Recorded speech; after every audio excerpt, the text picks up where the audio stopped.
بسم الله الرحمن الرحیم. سلام و عرض ادب و احترام خدمت همه دوستان عزیز. امیدوارم حال همگیتون عالی باشه.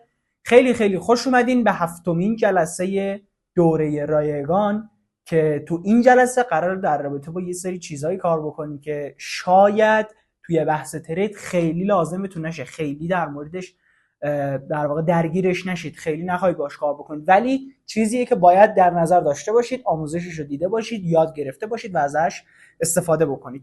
سایتی که میخوام بهتون معرفی بکنم سایت کوین مارکت کپ هستش. سایت کوین مارکت کپ در واقع یکی از سایت هاییه که شما مثال دارم بهتون میگم، فلان شخص میاد یه ارزی رو معرفی میکنه، میگه آقا برید از این ارز به صورت اسپات خریداری بکنید، داخل ولتتون نگهداری بکنید.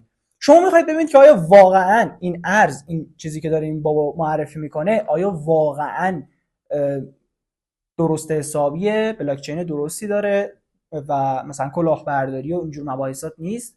نگرانش نباشید، نخرید یهو فریز بشه پولتون از بین بره و از اینجور چیزا. وارد این سایت میشید، قشنگ اسم ارزو که سرچ بکنید، قشنگ والیوم 24 ساعتش رو میاره، حجم نقدینگیش رو میاره، مقدار رشد و ریزش که تا الان انجام داده رو بهتون میگه که از صفر قیمتی که شروع کرده تا اینجای کار چقدر رشد کرده، چقدر رفته بالا و چقدر ریزش کرده. همه اینا رو قشنگ بهتون نشون میده که تو کدوم صرافی‌ها لیست شده که شما اگر میخواید از اون طریق به صورت اسپات خریداری بکنید، برید داخل از اون صرافی استفاده بکنید ازش.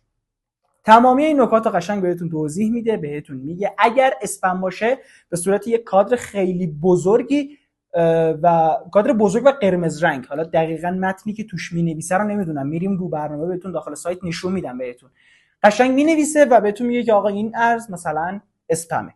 حالا یه نکته وجود داره، گاهی یه سری ارزا میان تمامی اون قوانین، اون در واقع شرایط، حالا اینکه مثلا یه ارز لیست بشه رو شرایطش همه رو مهیا میکنن، ارز لیست میشه و در واقع بعد یه مدتی حالا یا فریز میشه یا هر اتفاقی که براش میفته، شما باز دوباره میخوای ببینی که آیا واقعا فریز شده یا دارن حاشیه سازی میکنن، شایعه است که یه ارزی واقعا لیست شده یا نه. دوباره قشنگ میتونی بیای وارد این سایت بشی، همه چیزشو قشنگ برات مو به مو میاره.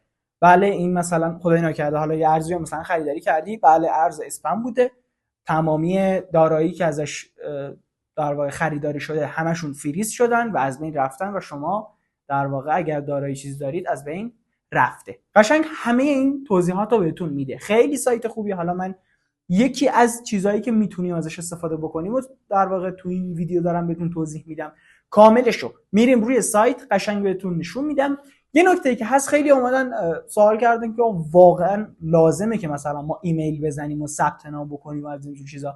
ببینین توی حوزه های دیفای و اینجور مواردا یه سری نقاط هستن که مثلا شما میخواید نقدینگی ایجاد بکنید، اصلا نمیخوام واردش بشم، فقط یه کلی میخوام توضیح بدم برم. یه سری تو حوزه های دیفای یه سری نقاط هستن که میگن آقا مثلا ما میتونیم توی این نقاط، حتی توی شخص معمولی میتونی نقدینگی ایجاد بکنی، اگر قیمت به اونجا برسه و مردم خرید بزنن، تو مثلا با خرید این اون فی خریدی که میزنی یه سودی مثلا این وسط میکنی. خب حالا تو میخوای آلارم بذاری که آیا واقعا اگر رسید به اونجا و ازش استفاده بکنی، یا مثلا کیف پول نهنگی رو میخوای آلارم بذاری که اگر یه چیزی خرید زد تو متوجه بشی و کلی از این جور چیزا. این سایت اون موقع باید برید در واقع ایمیلتون رو وارد بکنید و ثبت نام بکنید و آلارمش رو فعال بکنید، اینجور چیزا. اگر صرفا فقط میخواید بیاید در واقع از ارزا چک بکنید ببینید آیا یه ارزی واقعا هست یا نه، لیست شده یا نه، کلاهبرداری چیزی نیست و در مورد یه ارزی مطمئن بشید، احتیاجی نیست هر باری که سرچ بکنید اصلا گیر بهتون نمیده، مثل تریدینگ ویو که مثلا آقا لطفاً ثبت نام بکن، اصلا کاریتون نداره.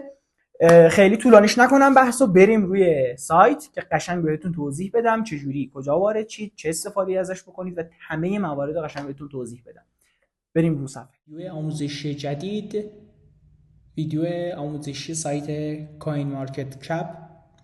قبل از اینکه بخوایم شروع بکنیم و وارد سایتش بشیم، یه سری توضیحات بهتون بدم.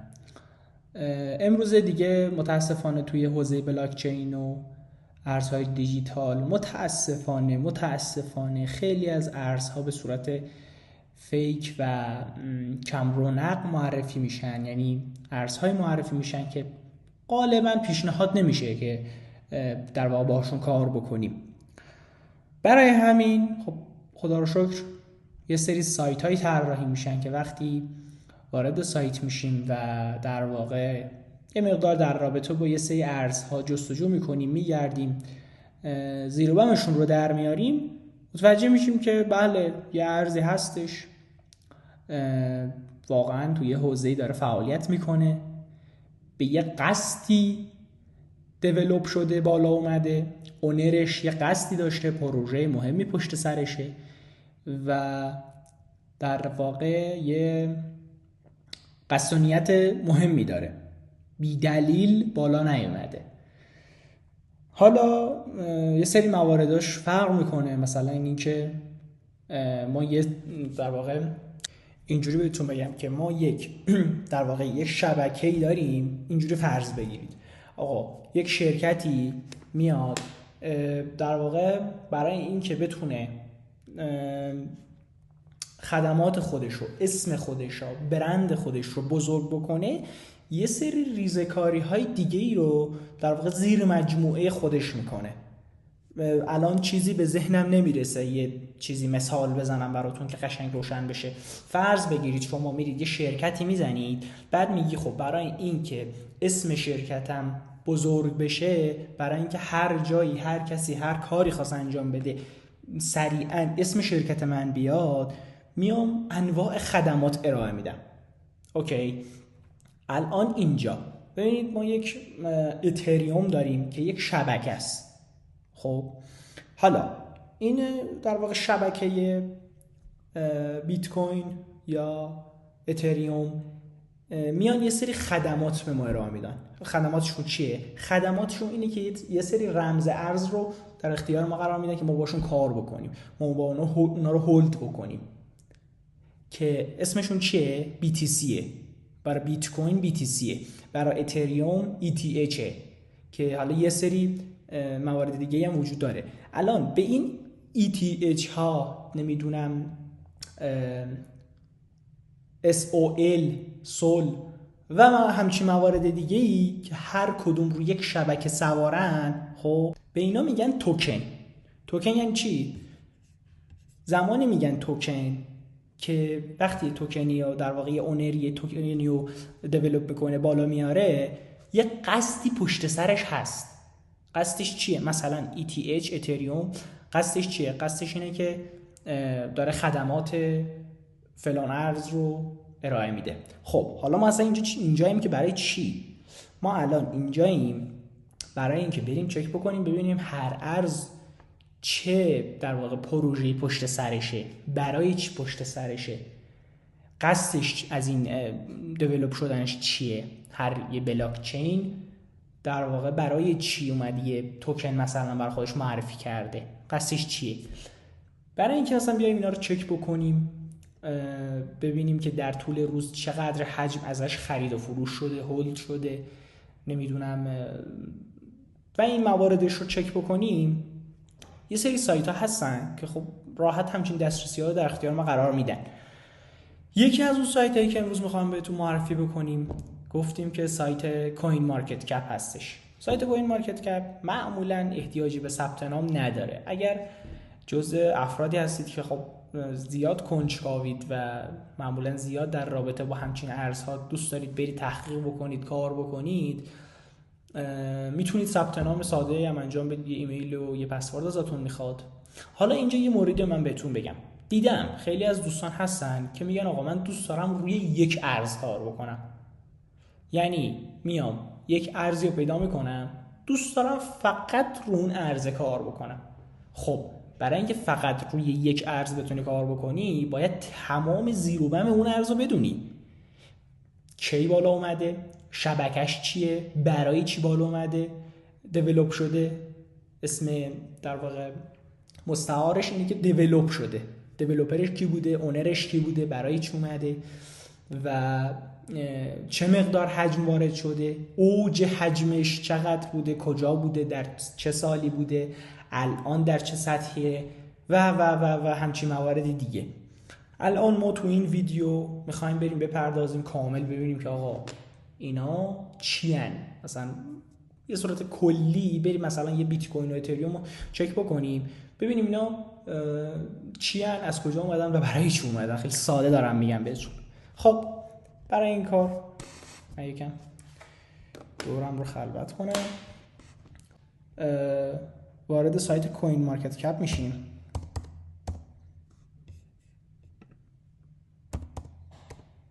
کوین مارکت کپ اینجا برامون میاره، واردش میشیم.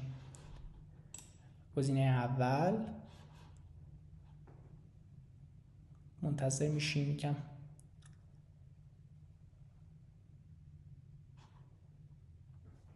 اوکی بشه. میایم از این بالا شروع میکنیم که یه سری دیتا همین اول کار به ما میده، متوجه میشیم که چی به چیه و این موارد. بخواید اینجا ثبت نام بکنید و در واقع حالا حساب بسازید بر خودتون، از این طریق میتونید ثبت نام بکنید، یا اگر حسابی چیزی دارید میتونید واردش بکنید و استفاده بکنید. خب اول که وارد سایت میشیم گفتیم که یه سری این دیتا بالا بهمون خودش به صورت دیفالت میده بهمون. حالا بریم ببینیم این دیتا ها چی هن اصلا. مورد اول نمیشه کریپتو. یعنی چی؟ یعنی کریپتو هایی که تا الان حال حاضر داخل سایت کوین مارکت کپ لیست شده. حال حاضر چقدره؟ 24864 تا 24864 تا کریپتو حال حاضر در سایت کوین مارکت کپ لیست شده برامون. اوکی. مورد بعدیش اکسچنج یعنی این ارزها، همین 24864 تا داخل 631 صرافی که قابل ترید و هولد کردن هستش فعاله، در حال انجام عملیات، میتونن ازش استفاده بکنن. چقدر؟ 631 صرافی که نمایش داده میشه. مورد بعدیش مارکت کپ یعنی چی؟ یعنی حجم سرمایه‌ای که در حال حاضر داخل بازار جریان داره. حالا طبق این سایت بهمون میگه که آقا این مقدار حجم سرمایه داخل بازار در جریانه. چقدره؟ 1120 میلیارد دلار، اگر حالا اشتباه نکنم. بله 1120 میلیارد در حال حاضر حجم سرمایه داخل بازار جریان داره. حالا کنارش نوشته 24 والیوم. این 24 والیومه. این 24 والیوم یعنی چی؟ یعنی در 24 ساعت گذشته این مقدار در واقع ارز خرید و فروش شده، حالا چه به صورت اسپات چه به صورت هولد کردن خرید و فروش شده و در واقع واریز و برداشت شده داخل صرافی ها. چقدره؟ 18 میلیارد و 700 میلیون دلار توی 24 ساعت گذشته. 18 میلیارد و 700 میلیون دلار حجم در واقع خرید شده، از این خرید و فروش شده در داخل این سایت. مورد بعدیش دامیننس. این دامیننس یکم بذارید بیشتر توضیح بدم، چون دیدم خیلی از دوستان سوال میکنن و واسهشون سواله که میگن آقا دامیننس یعنی چی؟ یا مثلا یکی میگه داشتم ترید میکردم رفتم دامیننس تتر رو چک کردم دیدم ریزشیه، بعد مثلا اون فلان ارز سعودی بود، بعد مثلا خیلی هم میان میپرسن میگن خب اینا ارتباطشون به هم چیه؟ ارتباطشون چیه که میان میگن دامیننس ریزشی بود اون رشدی بود، اون رشدی بود این ریزشی بود؟ فرقشون بین اینا چیه؟ اینا چه جوریه که اینا ضد همن؟ از کجا باید بفهمیم که یکیش ریزشیه اون یکی رشدیه، اون یکی رشدیه این یکی ریزشیه؟ خیلی پیچیده نیستا، اصلا پیچیده نیست. منظورم دامیننسه و اون ارزی که میخوایم در رابطش ترید کنیم باهاش.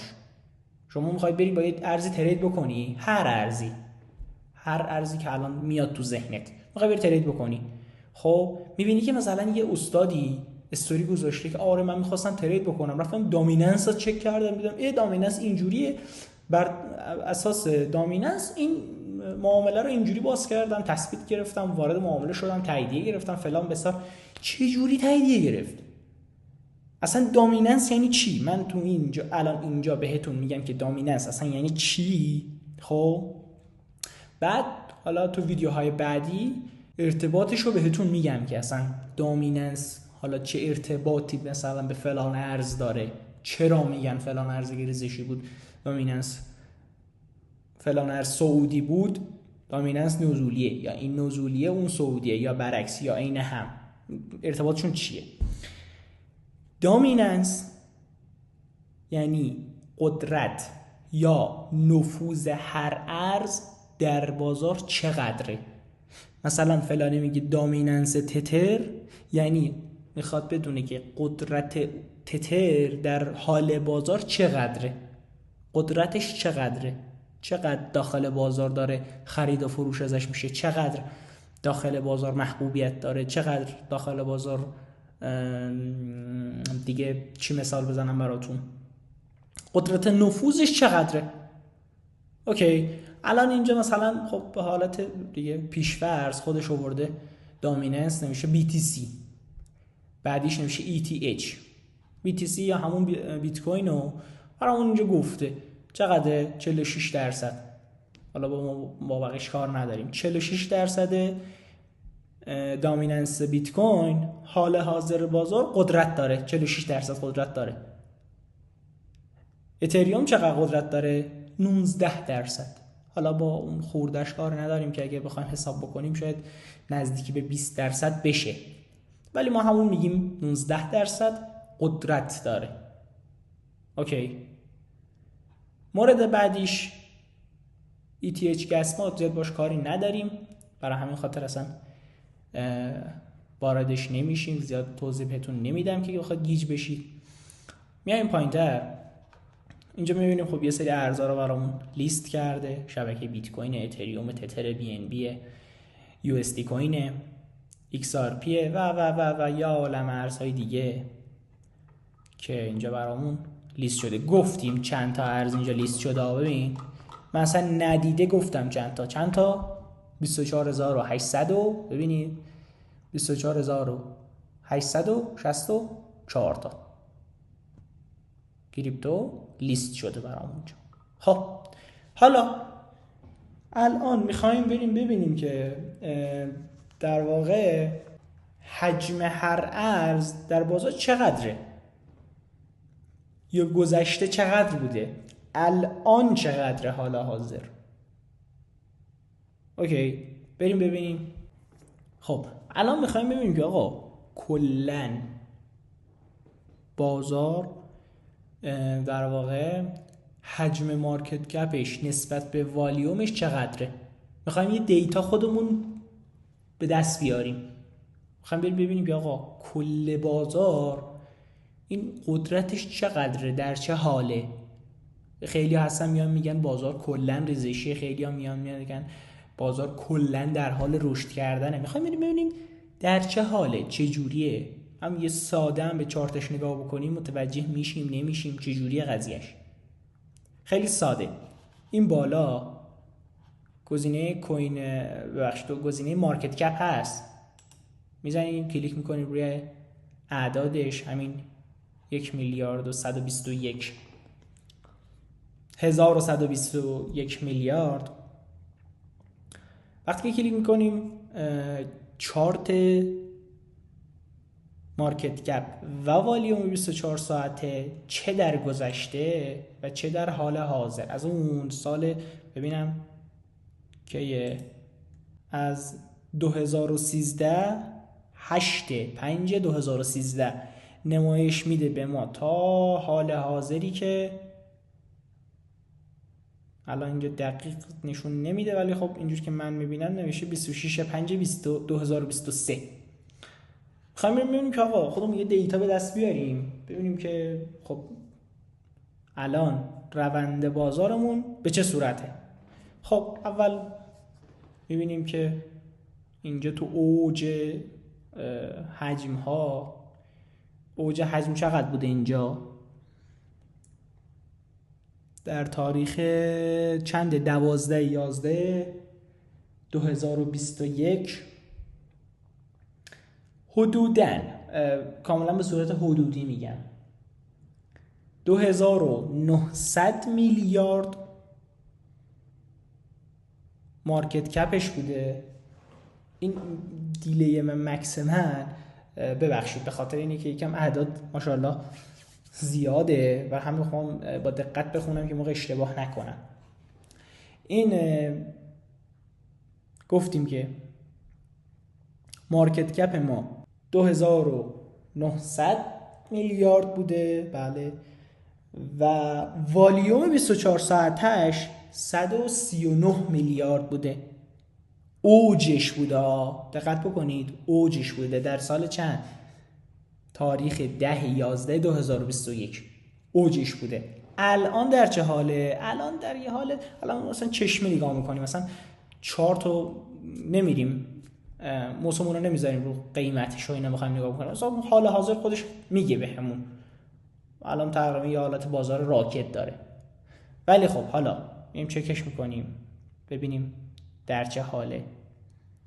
اگه بتونم دقیق براتون بیارم، 1110 میلیارد حجم مارکت کپ بوده و 30 میلیارد و 400 یا 30 میلیارد و 500 والیوم 24 ساعتش بوده. خب حالا درخشان اینا به چه درد ما میخوره؟ اینایی که گفتی چیکارشون میتونیم بکنیم؟ به چه درد ما میخوره؟ کجا میتونیم ازش استفاده بکنیم؟ کجا میتونی استفاده بکنی؟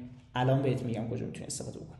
ببین، ما بخوایم یه دیتایی رو به دست بیاریم که الان بازار در چه حاله، ترید بکنیم، ترید نکنیم، خرید و فروش بکنیم، نکنیم، الان داریم کلیت رو به دست میاریم.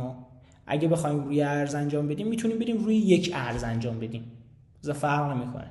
ما الان داریم به صورت کلیت میگیم که متوجه بشید. خب قبل از اینکه بخوام برم حالا این دیتا رو بهتون توضیح بدم، قبل از اینکه بخوام برم در واقع مواردش رو توضیح بدم بهتون، یه سری در مورد چارتش صحبت می‌کنیم، مثلا چارتش چه خبره.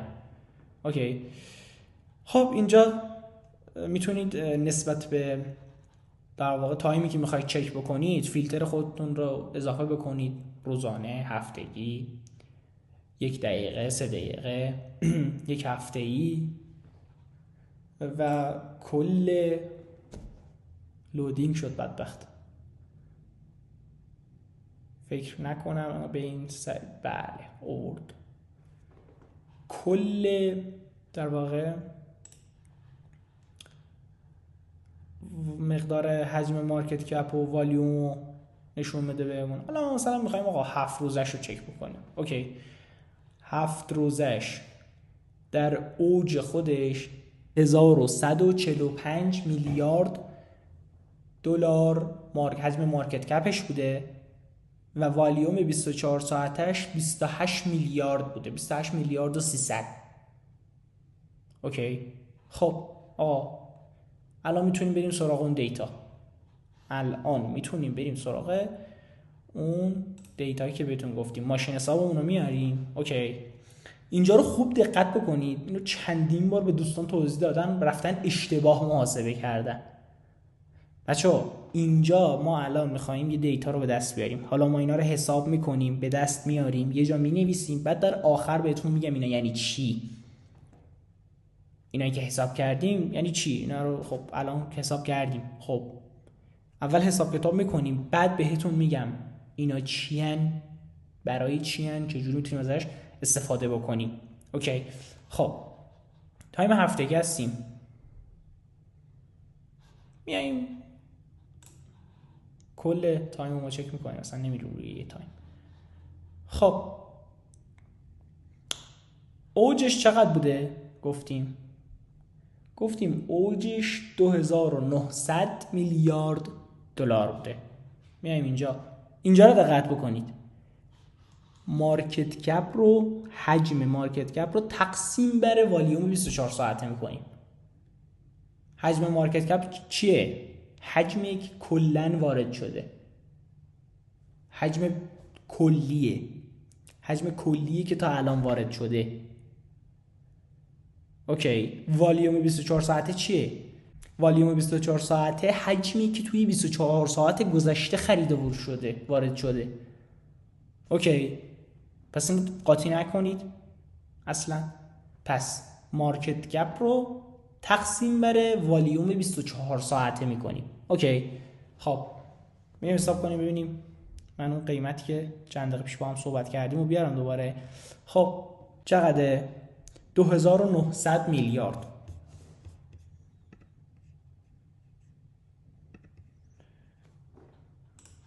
2900 میلیارد.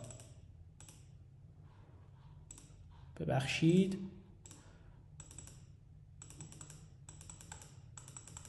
بله. خب 2900 میلیارد دیگه. ما حالا با اون خورده‌هاش کار نداریم. 2900 میلیارد تقسیم بر والیوم 24 ساعتش میکنیم. والیوم 24 ساعتش چقدره؟ 139 میلیارد. تقسیم بر 139 میلیارد مساوی با 20 ممیز 86 صدم.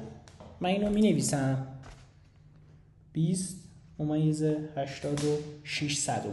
چقدر؟ حجم کلی، مارکت کپ و والیوم. خب حالا میریم میبینیم حال حاضر چقدره.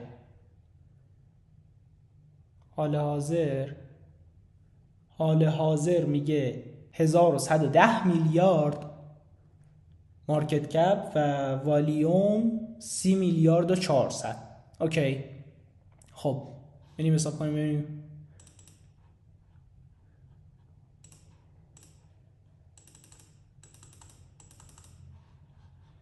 رو تقسیم بر 30 میلیارد و 400 میکنیم.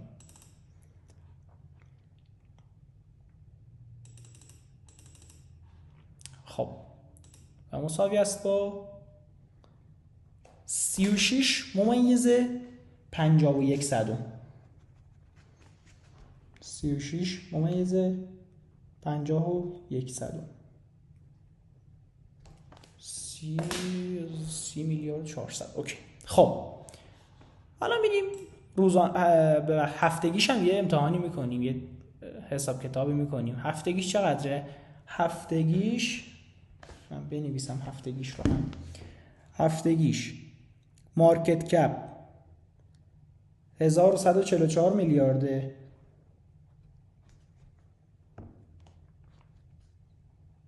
حجم مارکت، و والیوم 24 ساعته چقدره؟ 28 میلیارد. آره 28 میلیارد. اوکی، خب این هم حسابش کنیم. 1144 درسته؟ بله. خب تقسیم بره، ماشاءالله اینقدر عدداش زیاده، آدم تقسیم بره 28 میلیارد میکنیم. مساوی است با 40 ممیز 85 صدم. خب اوکی، خب آقا الان ما چند تا عدد اینجا به دست آوردیم؟ 3 تا عدد به دست آوردیم مگه؟ همشون هم تو اوج بودن به جز ببخشید به جز اینی که توی حال حاضر بود، فکر کنم اینجا بود اگر اشتباه نکنم، 110 میلیارد. بذارید پیداش بکنم. 110 میلیارد تقریبا همین هولوژا بود که گفتیم 36 ممیز 51 عددی بود که به دست آوردیم و در اوجش هم که اینجا بود در آوردیم چقدر؟ 20 ممیز 86. خب آقا الان من اینجا یه سوالی از شما دارم. مگه اینی که در اوج بود، خب اینی که در اوج بود، حالا نمیدونم از چه زاویه‌ای بخوایم بهش نگاه بکنیم، مگه نباید عددش بیشتر باشه؟ اوکی، حالا هر چقدر حجمش زیاده، خب مگه نباید عددش هم عدد دیگه هم که به دست میاد بیشتر باشه؟ چقدر در اومد؟ 20.86. اما تو حال بازار حساب کتاب کردیم، حال بازار چقدر در اومد اینجا و تو این تایم 36.51. هفتگیش هم چک کردیم در اومد 40.85. خب الان چرا این پس بیشتر شد؟ مگه بازار نمیگیم راکده؟ چرا پس؟ درست، اینجا یه نتیجه ای میگیریم. نتیجهمون چیه؟ نتیجهمون اینه که نتیجه محاسباتمون اینه که هر چقدر عددی که به دست میاد بزرگتر باشه یعنی تکاپو بیشتره، خرید و فروش بیشتره، و هر چقدر اون عددی که به دست میاد، اون دیتایی که به دست میاریم کوچیکتر باشه یعنی بازار زیاد تلاشی بر این که بخواد حالا روندش رو برگردونه نمیکنه. یعنی زیاد برای اینکه بخواد تغییر روند بده تلاش نمیکنه، داره روند خودش رو ادامه میده، داره پیش میره، اصلا قصدی بر این که بخواد برگرده تغییر روند بده نه. ببین اینجا اوجش نبوده مگه؟ خب مگه حساب نکردیم 20.86 در اومد؟ خب دیدی که عددش هم کمتر بود. اینجا مگه بازار راکت نیست؟ پس دقت بکنید، هر چقدر این عدد بیشتر باشه، این حساب کتابی که کردیم به دست میاد بیشتر باشه یعنی تکاپو توی بازار زیاده، مردم زیاد دارن تلاش میکنن، زیاد دارن کار میکنن، نهنگا زیاد دارن حجم وارد و خارج میکنن، حجم فیک زیاد داره وارد و خارج میشه، بازار همینجوری داره واسه خودش هی بالا و پایین میشه توی محدوده خاص خودش ها. اگه بخواد مثلا به یک سمت پیش بره خب مثل اینجا میشه، اگه بخواد به یک سمت پیش بره مثل اینجا میشه، عددی هم که حساب کتاب میکنیم کم در میاد. ولی اینجا همه در تلاشن، یکی داره خالی میکنه، یکی داره وارد میکنه، یکی داره میخره، یکی داره میفروشه، تکاپو زیاده. اوکی، یه دیتای ساده این از این. بریم سراغ یه صفحه جدید من باز کنم. خب موقع شروع ویدیو من یه توضیح بهتون دادم گفتم که بیت کوین در واقع مثل یه شرکتی میمونه که میخواد یه خدماتی ارائه بده، خدماتش BTCه. اوکی، حالا اینجا یه فرقی دارن با هم. فرقشون بین اینه که این آقا، من اینا رو به عنوان یک شخص بذار خطاب بکنم شاید یکم بهتر بتونم توضیح بدم. این آقای بیت کوین، خب این آقا تنها خودشه، یعنی اصلا تا الان هیچ خدماتی رو به جز خودش ارائه نداده. این بیت کوینه، خودش هم BTCه، خدماتش هم BTCه. ولی اتریوم به جز خدمات ETH، به جز ارز ETH، یا عالمه توکن دیگه هم روش دیولپ شدن، یا عالمه توکن دیگه هم روش بالا اومدن، یا عالمه پروژه دیگه هم بالا اومدن. حالا اینجوری بهت بگم، یه بار دیگه از اول قشنگ توضیح بدم. علت این که بیت کوین انقدر محبوبه، انقدر مورد اعتماده، به خاطر اینه که اتریومی که ما اینجا داریم یه شبکه اسمارت کانترکته. اسمش اصلا احتیاج نیست حفظ بکنید یا حالا مد نظر داشته باشید، اصلا هم نمیخواد قاطی کنید. یک شبکه اسمارت کانترکته. حالا این اسمارت کانترکت یعنی چی؟ یعنی اینکه یه قابلیتی داره که میشه روش یه سری توکنای دیگه هم سوار کرد، میشه یه سری توکنای دیگه هم روش در واقع بالا آورد و خدمات ارائه داد. اما بیت کوین همچین قابلیتی نداره، استثناء دیگه، دلایل خاص خودشو داره که اینم باز دوباره باید جدا بریم تحقیق بکنید در رابطه با بیت کوین که چرا فقط داره یه خدمات یه قابلیت ارائه میده. اینم یه جوره دیگه. چیزی که من تحقیق کردم و متوجه شدم این جوریه که بیت کوین همچین قابلیتی رو نداره. کدوم مثلا ارزی دیدید که بگه آره مثلا توکن فلان ارز مثلا توکن بیت کوینه؟ هیچ کدوم.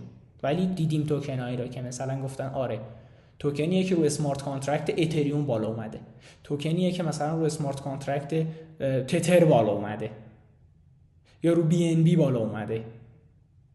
اوکی. یا مثلا XRP یه عالمه توکن دیگه داره. XRP به جز این خدماتی که خودش داره ارائه میده ارز XRP یه کلی توکن های دیگه ای رو هم داره روش، یه کلی توکن های دیگه ای رو هم داره ارائه میده، خدمات میده. اوکی. پس اینم از این ادامه توضیحات. اینجوری توضیح بدم بهتون که اگر میخواید بنویسید یا یادداشت برداری چیزی میخواید نوت برداری هم بکنید متوجه بشید. پس ما دقت میکنیم که وقتی میگیم ما بیت کوین داریم، اون بیت کوین استثناء بله درسته، BTC بیت کوین یکیه، فرق نمیکنه. ولی وقتی فلانی میاد میگه 10 واحد اتریوم دارم، این اشتباهه. یعنی تو خودت اسمارت کانترکت رو داری، خود شبکه رو داری، میشه همچین چیزی؟ اصلا خود اسمارت کانترکت یه دونه است. یه چیزی نیست که بگیم من مثلا 10 تا اسمارت کانترکت داریم، 100 تا اسمارت کانترکت داریم، بعد مثلا 10 تاش مال توئه. یه چیزی نیست که بگیم مثلا 100 تا اسمارت کانترکت داریم، 10 تاش مال توئه، 20 تاش مال منه، 40 تاش مال فلانیه. نه، شبکه اسمارت کانترکت یه دونه است که روی اون میاد یه کلی خدمات، یه کلی توکن دیگه ثبت میشه. اوکی. پس وقتی که میخوایم بگیم ما اتریوم 10 واحد اتریوم داریم، باید بگیم 10 واحد ETH داریم. اینجوری باید بگیم که اشتباه پیش نیاد. خب بریم سراغ توضیحات و موارد بعدی. سایت کوین مارکت کپ در حال حاضری که دارم میگم، بذارید من تاریخ رو چک بکنم. امروز شنبه 6 خرداد 1402 هستش که این ویدیو در حال ضبط و رکورد شدنه که تا چند ساعت دیگه هم عملا براتون آپلود میشه. خب حالا اگر مشکلی در رابطه با آپلود و اینا به مشکلی چیزی بر نخوریم، معمولا سریع آپلود میشه براتون.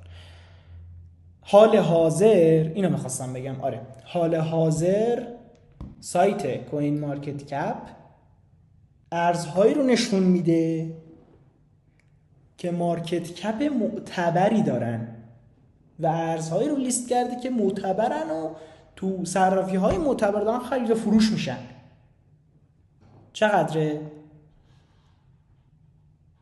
گفتیم 24864 تا کریپتو در 631 صرافی. اکسچنج چیه؟ چنج مگه نمیشه تبدیل کردن؟ اکسچنج صرافی، محلی که چنج رو انجام میدن. اوکی. مارکت کپ هم که گفتیم، والیوم 24 ساعته هم که گفتیم، دامیننس حالا BTC و ETH هم که گفتیم بهتون. میایم پایین، میایم اینجا. بذارید من اینو دیگه بزرگ کنم، با ماشین حساب کار خاصی نداریم دیگه. خب اینجا جلوی هر ارزی، اینجا مثلا بیت کوین هستش. خب جلوی خود ارز اینجا توضیحاتشو داده، درصد 1 ساعتشو داده، درصد 24 ساعت گذشتهشو، اینا همه بر اساس گذشته است.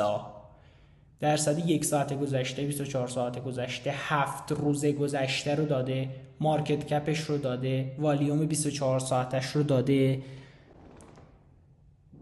یه چارتی هم داده، لیست 7 روزه هستش. خب حالا اینم در رابطه با اینم صحبت میکنم باهاتون. خب پرایس چیه؟ پرایس قیمت لحظه‌ای یک ارز داره به ما نشون میده که چقدره؟ 26755. خب 0.01% در 1 ساعت گذشته،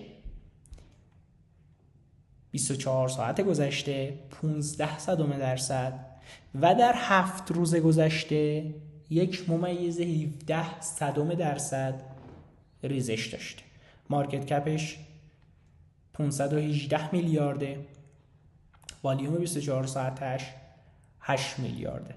خب حالا اینی که من بهتون گفتم این چیه؟ خب الان این مورد یعنی چی؟ اول میریم سراغ تلفظش. Circulating supply یعنی چی؟ یعنی ارزی که در حال گردشه.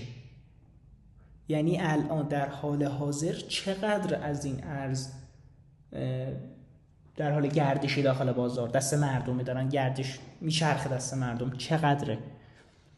اگر بخوام دقیق بهتون بگم 21 میلیون بیشتر نزد ازش. خب که الان 19 میلیون و 385 هزار تاش در حال گردشی تو بازار. چقدرش؟ 19 میلیون و 385، یعنی میشه تقریبا یه چیزی هولوش 3/4 بیت کوین در حال گردشی تو بازار. تقریبا 3/4 میشه دیگه.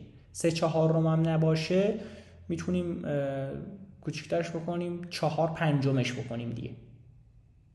4/5 این ارز داخل بازار در حال گردشه. خب دیگه توضیحات خاص دیگه ای نمیمونه. یه بار دیگه روی این مارکت کپ ما کلیک میکنیم، واردش میشیم اگر اینترنت یاری بکنه. اون قضیه که گفتم محبوبیت داره، نمیشه روی بیت کوین در واقع لودینگ هستش هنوز، ارز دیگه بالا آوردا، توکن دیگه یا اوکی، اینجا نشون میده به ما، اینجا به ما نشون میده. ببینید اینجا مقدار مارکت کپ هر ارزو به ما نشون میده. اینجا که نگه میدارید من الان موس تکون میدم، اینم همراهش میره. بیت کوین 65% در واقع مارکت کپ رو در دست داره تو این تاریخ، تو این بازه زمانی. حالا بخوام حال حاضر رو بگم، حال حاضر 46% رو در دست داره، اتریوم 19% رو در دست داره. همون دامیننسی بود که بهتون توضیح دادم این الان همونه دقیقاً. اینجا رو دقت بکنید، الان دامیننس، ببین اینجا رو دقت بکنید، الان مگه بیت کوین ننوشته 46%، اتریوم نوشته 19%، مگه اینو ننوشته؟ خب ما یکی برمیگردیم عقب، منتظر میشیم، نمیشه دامیننس BTC 46%، ETH 19%. اوکی، اینم از این. پس کلیت نفوذ و قدرت هر ارزم بخوایم متوجه بشیم، میتونیم بیایم اینجا متوجه بشیم.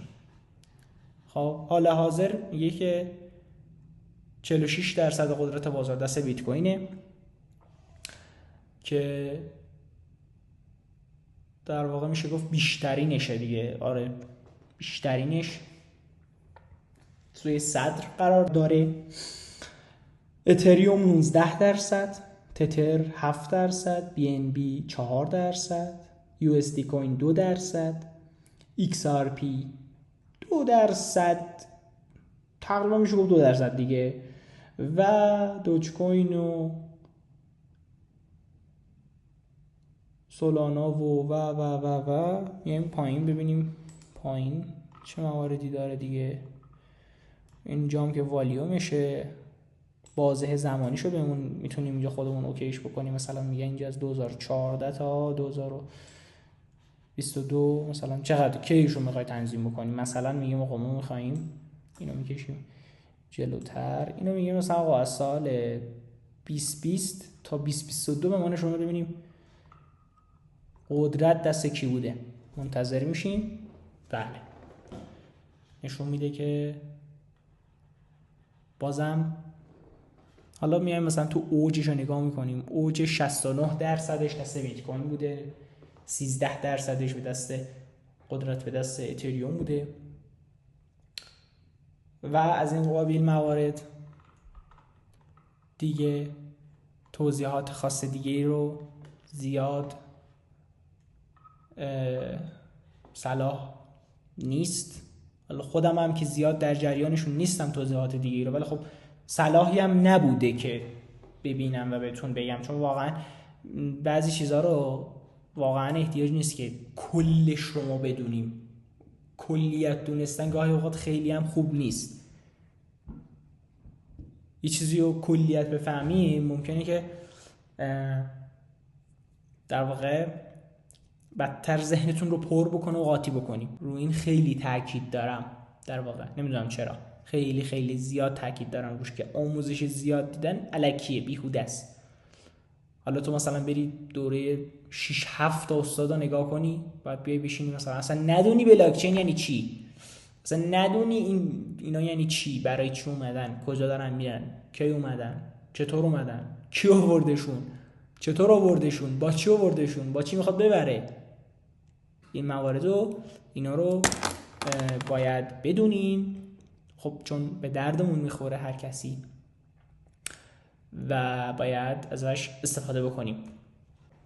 زیاد نمیخوام ویدیو رو طولانی بکنم، امیدوارم که تا اینجای ویدیو حسابی لذت برده باشید و حسابی به دردتون خورده باشه این ویدیو. اگر کم و کسری بوده، صرفا جهت این بوده که نخواستیم زیاد آموزش رو طولانی بکنیم، نخواستیم زیاد قضیه رو فلسفی بکنیم، تونستیم تا جایی که در توانمون بود به زبان سادهش کردیم که واقعا بعضی کلمه ها رو خیلی تلاش کردم که مثلا اسم معمولیشون رو بهتون بگم، واقعا بعضی اسما نمیشه. زیادی نخواستیم طولانی بکنیم قضیه رو، فلسفه رو، و یه توضیحات ساده در رابطه با سایت کوین مارکت کپ دادیم. امیدوارم که به دردتون بخوره و حسابی بتونید کار بکنید و پول در بیارید و لذت ببرید. دم همگیتون گرم، امیدوارم که خوب و خوش و خرم باشید. خیلی مخلصم.